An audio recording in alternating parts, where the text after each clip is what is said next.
সপ্তাহে নতুন নতুন ভূতের গল্প দেখতে সাবস্ক্রাইব করুন বাংলা ভূতের গল্প চ্যানেলটিকে। সেই সাথে বেল আইকন প্রেস করতে ভুলবেন না। অচিন্ত ও স্বামী দুই বন্ধু তাদের স্কুলের টিফিনের সময় পাবজি গেম নিয়ে তর্কাতর্কি করতেই এক পর্যায়ে স্বামী অচিন্তকে চ্যালেঞ্জ করে বলে, তাহলে আজকে রাত ঠিক 10টার দিকে তুই পাবজিতে আমাকে হারিয়ে দেখা, তারপরই আমি মেনে নেব। ঠিক আছে, তোর চ্যালেঞ্জ আমি গ্রহণ করছি। রাত ঠিক 10টা, মনে থাকে যেন। ঘড়িতে সময় রাত 10টা। বাহিরে প্রচণ্ড বৃষ্টি ও সেই সাথে বজ্রপাত হচ্ছে। স্বামীর বাসার সকলে তখন ঘুমিয়ে পড়েছে।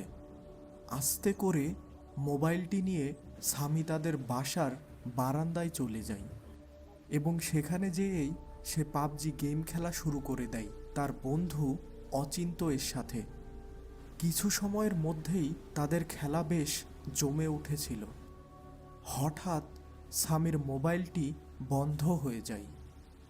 বিরক্তির সাথে মোবাইলটি নিচে রাখতেই সে খেয়াল করে তার সামনে কে যেন দাঁড়িয়ে আছে। অন্ধকারে তার চেহারা দেখা যায় না।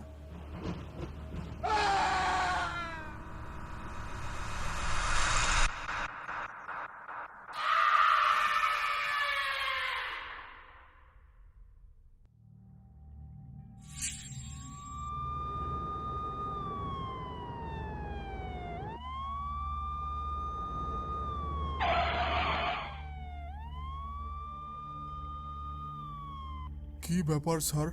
এইটা দিয়ে পঞ্চম খুন, ঠিক একইভাবে। হ্যাঁ, ঠিক বলেছ সমরেশ। কেউ তো একজন আছে যে এই খুনগুলো একইভাবে করছে, এবং আমার মনে হচ্ছে এই কাজ কোনো একজনের পক্ষেই সম্ভব। স্যার, আপনি এতটা নিশ্চিত কি করে হচ্ছেন? দেখো সমরেশ, এত নিখুঁতভাবে প্রতিটি খুন করা দুটি আলাদা ব্যক্তির পক্ষে সম্ভব নয়। এটি এক ব্যক্তিরই কাজ। আচ্ছা, তুমি এই জনতার ভিড় সরাও। লাশটিকে আরেকটু ভালো করে দেখা দরকার। এই সরুন সরুন সবাই এখান থেকে। লাশের আশপাশ থেকে ভিড় কমতেই এক ব্যক্তির উপর চোখ পড়ে ইন্সপেক্টর অভিজিতের। লোকটি যেন খুব সূক্ষ্মতার সাথে লাশটির দিকে তাকিয়ে আছে। এবার অভিজিৎ সোজা লোকটির দিকে এগিয়ে যায়। আরে সোহম না? কতদিন পরে দেখা। বল, কেমন আছিস? আর এখানেই বা কি করছিস? হ্যাঁ, আমি সেই শেষবারের মতো কলেজে দেখা, আর আজ এখানে। আচ্ছা চল, পাশে কোথাও যে কথা বলি। সমরেশ, তুমি এদিকটা ভালো করে খেয়াল রাখো। আমি আসছি একটু পরেই।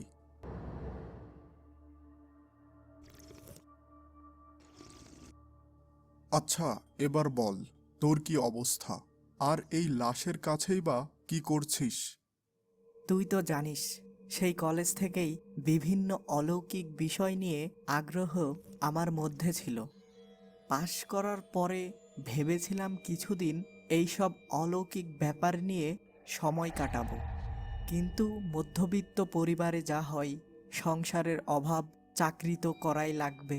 কিছুদিন একটি ছোটোখাটো কোম্পানিতে চাকরি করলাম, আর সেই সাথে পত্রিকায় অলৌকিক ব্যাপার নিয়ে আর্টিকেল লেখা শুরু করলাম। একদিন এক সংস্থা যারা প্যারানর্মাল বিষয় নিয়ে কাজ করে, ওদের সাথে কাজ করার সুযোগ পাই।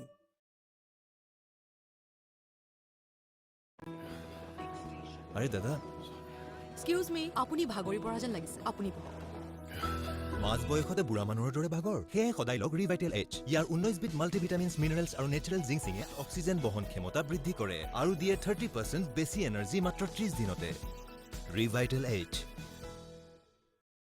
পাই, আর সেই থেকেই ওদের সাথেই আছি। আচ্ছা, বুঝলাম। তার মানে তুই মনে করিস যে এই সব খুনের পিছনে কোনো প্রকার অলৌকিক ব্যাপার আছে? হ্যাঁ, অবশ্যই। কারণ এমন নিখুঁত ও একইভাবে প্রতিটি খুন করা কোনো মানুষের পক্ষে সম্ভব নয়। এই কাজ কেবল কোনো আত্মাই করতে পারে। হো হো হো হো হো হো। কি বলিস তুই এইসব? দেখ, এইসব আত্মাটাত্মাই আমার বিশ্বাস নেই। এই খুনগুলো নেহাতি কোনো মানসিক বিকারগ্রস্তের পক্ষেই সম্ভব। হ্যালো, হ্যাঁ, আসছি এখনই। আচ্ছা, বল তো কোন হোটেলে উঠেছিস? Hotel green প্যালেসে। ঠিক আছে, পরে আমি তোর হোটেলের দিকে যাব। আর শোন, এইসব ভূতের পিছু ছেড়ে দে, নয়তো কবে তুই নিজেই ভূত হয়ে যাবি। হো হো হো হো হো হো। আচ্ছা, চললাম। এরপর 4 দিন পার হয়ে যায়, কিন্তু ইন্সপেক্টর অভিজিতের হোটেলে যাওয়া হয় না। প্রচণ্ড কাজের চাপে সে প্রায় ভুলেই গিয়েছিল তার কলেজের বন্ধুটির কথা। সকালে ঘুমিয়েছিল অভিজিৎ।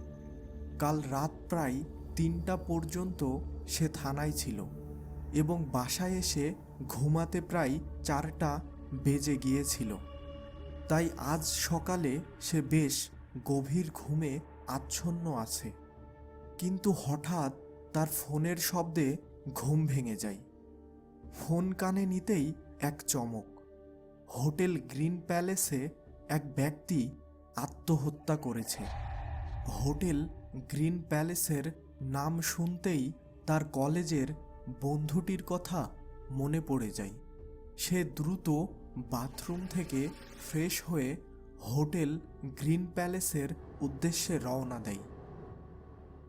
হোটেলে প্রবেশ করার কিছু পরেই হঠাৎ পাশের এক ঘর থেকে তাকে কে যেন ডাক দেয়। ঘরে প্রবেশ করেই দেখে তার বন্ধু সোহম ব্যানার্জি। ক্ষমা করিস ভাই, প্রচণ্ড কাজের চাপে তোর কথা একেবারেই ভুলে গেছি রে। আচ্ছা ঠিক আছে, আমার কাছে বেশি সময় নেই। আজকাল যেসব গলা কেটে হত্যা হচ্ছে, আমি তোকে সেই ব্যাপারে কিছু বলতে চাই। আমি কিছু সময় পরে শুনছি তোর কথা। আগে এই হোটেলের এক রুমে যেতে হবে। ওইখানে নাকি এক ব্যক্তি আত্মহত্যা করেছে। না, তোকে এখনই আমার কথা শুনতেই হবে। আচ্ছা ঠিক আছে, বল। এই যে কয়েকদিন ধরে গলা কেটে মানুষকে হত্যা করা হচ্ছে, এই রহস্যের মূলে রয়েছে একটি কিশোরের মৃত্যু কাহিনী। কিশোরটির নাম হলো তুর্য। সে ক্লাস 8-এ পড়তো। একদিন সে তার বন্ধুর সাথে পাবজি গেম নিয়ে চ্যালেঞ্জ করে বসে। তুর্যের বাসায় মোবাইল নেটওয়ার্কের অবস্থা ভালো ছিল না, যার জন্য সে বিকেলবেলা তাদের পাড়ার মোড়ে এসে একটি দোকানের ওয়াইফাই কিছু সময়ের জন্য ভাড়া করে। দোকানের পিছনে একটি পরিত্যক্ত দোতলা বাসার ছাদে বসে সে তার বন্ধুর সাথে পাবজি খেলা শুরু করে। সে তার বন্ধুর সাথে পাবজি খেলায় এতটাই মগ্ন ছিল যে কখন সন্ধ্যা হয়ে গেছে সে টের পায় না। সন্ধ্যার পর দুইজন নেশাখোর তাদের আড্ডা দেওয়ার স্থান ওই পরিত্যক্ত দোতলা বাসায় চলে আসে। তাদের প্রথমেই চোখ পড়ে তুর্যের হাতের মোবাইলের দিকে এবং দ্রুত ছুটে এসে মোবাইলটি কেড়ে নেয়। তুর্য ভয়ে কান্না শুরু করে দেয়। ঠিক সেই সময়ই একজন ছুরি চালিয়ে দেয় তুর্যের গলায়। ওস্তাদ, এ কি করলা? একবারে খুন কইরা ফেললা? ছোকরাটা বাসায় যেয়ে সব বইলে দিত, তাই ওরে শেষ কইরি দিলাম। চল, এই বাসার মেঝেতে ওরে দাফন কইরি দি, কেউ টের পাবি না। এরপর তুর্যের লাশ ওই বাসার মেঝেতে তারা দাফন করে দেয়। এখান থেকেই শুরু হয় এই হত্যাযজ্ঞ। মুক্তি না পাওয়া তুর্যের আত্মা প্রতিশোধ নিতে শুরু করে ওইসব মানুষের উপর যারা পাবজি খেলায় একে অপরকে চ্যালেঞ্জ করে। স্যার, আপনি ভুল ঘরে প্রবেশ করেছেন। লাশটি পাশের 2 ঘর পরে আছে।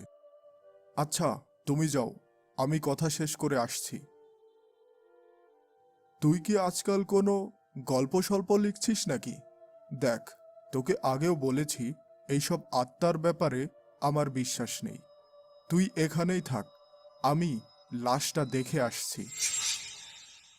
এরপর ইন্সপেক্টর অভিজিৎ সোজা ওই ঘরের দিকে যায় যেখানে এক ব্যক্তি আত্মহত্যা করেছে।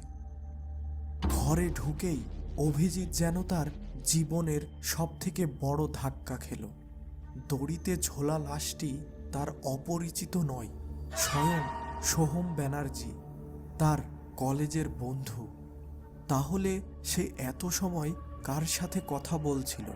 ইন্সপেক্টর অভিজিৎ ওইখানেই অজ্ঞান হয়ে পড়ে যায়। হাসপাতালে অভিজিতের জ্ঞান ফিরতেই কনস্টেবল তাকে জিজ্ঞাসা করে, স্যার, আপনি তখন ওই রুমে একা কার সাথে কথা বলছিলেন? ইন্সপেক্টর অভিজিৎ কোনো জবাব দেয় না। সে এক দৃষ্টিতে জানালার দিকে তাকিয়ে থাকে। পরের দিন সকালে ওই পরিত্যক্ত দোতলা বাসার মেঝে খুঁড়ে এক কিশোরের লাশ পাওয়া যায় এবং তার পরিবারের কাছে হস্তান্তর করা হয়। আর এরপর থেকে ওই এলাকায় আর কোনো মানুষের গলাকাটা লাশ পাওয়া যায়নি। কিন্তু প্যারানর্মাল ইনভেস্টিগেটর সোহম ব্যানার্জির মৃত্যু রহস্যই থেকে গেল। আচ্ছা, আপনাদের কি মনে হয় কেন সোহম ব্যানার্জি আত্মহত্যা করেছিল? অবশ্যই নিচে কমেন্ট সেকশনে জানাবেন।